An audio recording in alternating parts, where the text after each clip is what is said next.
Hi, it's Violet with Show House Chicago at Keller Williams Momentum, and I decided to do a Flashback Friday today. And what does Flashback Friday mean? It means that we are going to go back and we're going to evaluate what the cost per month of buying a home 10 years ago was as opposed to today. So, I did some research because the conversations that I've been having with my sphere during this time has been, well, Violet, what's happening with the market? What's going on? How are prices? Where are interest rates? Are houses selling? Are people buying, right? And there's, a lot to be said about everything that is happening. And yes, the movement is there in the market and the opportunities are there.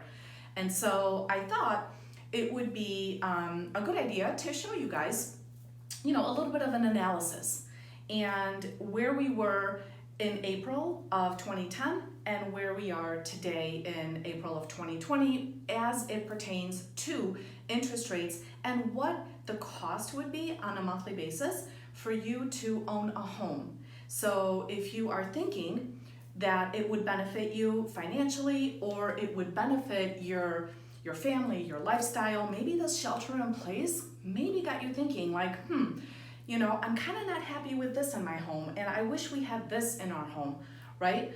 Or maybe you want to downsize and use the equity in your home in order to purchase an investment property.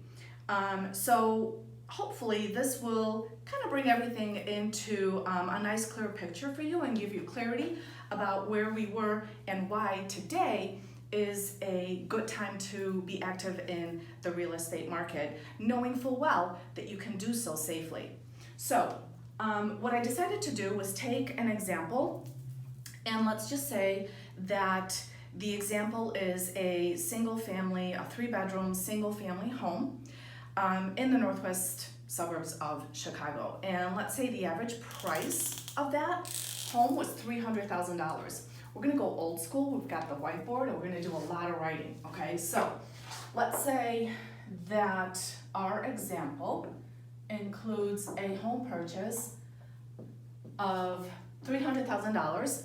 And for purposes of this example, we're gonna go ahead and use the conventional mortgage program. And, typically, there's a lot of, flexibility in terms of the down payment. You can do a 5, 10, 15 or 20. So let's just say it's a 20% down payment that we're talking about. So on $300,000, 20% down, that equals $60,000 down payment.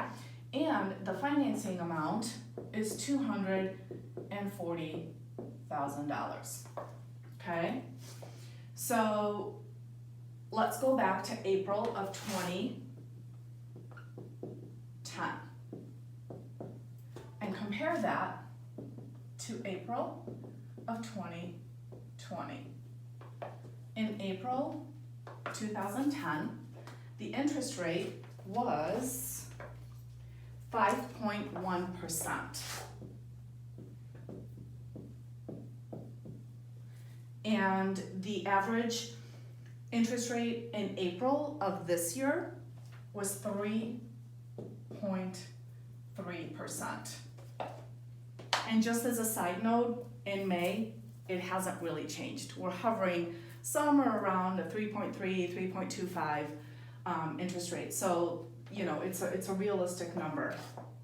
So in April of 2010, if you purchased a home for $300,000 with 20% down payment and financed $240,000, your monthly payment would have come out to be $1,303.08 per month. This year, in April, with the interest rate at 3.3%, your monthly payment would be $1,051.09. So you can see that's a huge difference, right? The savings between the interest rate, between the difference of the interest rates, the savings in the cost to own a home is almost $252, $251.99 per month. That's the difference between a 5% interest rate and a 3.3% interest rate. Okay? Now let's take it one step further, because I'm always, I'm always about wealth building and what is the benefit to owning a home as opposed to renting, right? So if you have the ability to own a home, and we can streamline this process for you, but if you have the ability to own a home and decide to be like, okay, well, should I rent, should I own? Let's break that down, because the facts that I'll give you are actually somewhat interesting. So the average rent price for a 3-bedroom home in the northwest suburbs of Chicago in the last 12 months, okay? And this is all just averages from the multiple listing service. So last 12 months for a 3-bedroom home is $2,127 per month. 10 years ago, the average rent price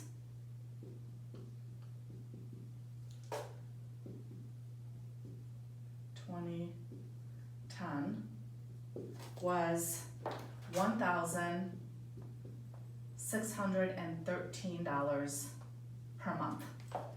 So let's figure out rents. We all know that rents have increased and they're on the rise. That's a difference of $514 per month. In addition to that, let's just say on average, for easy numbers, you're spending $2,000 a month to rent a single family home in the northwest suburbs, right? You're spending $24,000 per year.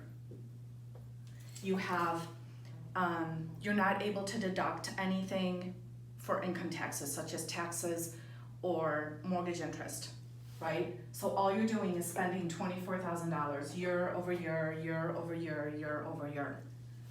As opposed to owning a home is costing you $1,051.09. And we can make the argument and say, well, Violet, we've got to add taxes and we've got to add insurance. Okay, let's do that. So let's just say that, again, the average tax amount on a home in the northwest suburbs, that's $300,000, is $7,000 in taxes. Divide that by 12, and that comes out to be just under $600 per month. $583 per month that you have to add in, okay? And let's just say your homeowner's insurance is about $1,200 for homeowner's insurance, which is an additional $100 per month. Okay, so let's take this 1,051 number, because that's the going payment today, and let's add that. Let's add in the taxes and insurance. So 583 plus another 100 for insurance. You're looking at plus 683. You're looking at $1,734.09. This is what you're paying every single month in order to own your home. In addition to that, you're building equity. It's equity that you can use to either upgrade, to downsize and buy an investment property, or whatever it is that you wish to do, as opposed to paying $24,000 a year, and really that's all you have is just paying in $24,000 a year, right? So the question, and something to ponder, is if you feel that making a move in today's real estate market benefits you financially, benefits you, your lifestyle, it benefits your family. Maybe there's some things in the home that are just not jiving for you because you've spent all this time in your homes, right? If you feel that you can do that, that it benefits you in that way, and you can do so safely, I'm here to help. I'm here to streamline that process for you, break all of this down for you, and get you into the home of your dreams and get you into your forever home. So I hope you guys found this useful, and I wish you a wonderful Memorial Day weekend. Enjoy this time. Hopefully the weather will clear up, and we'll see you guys next time.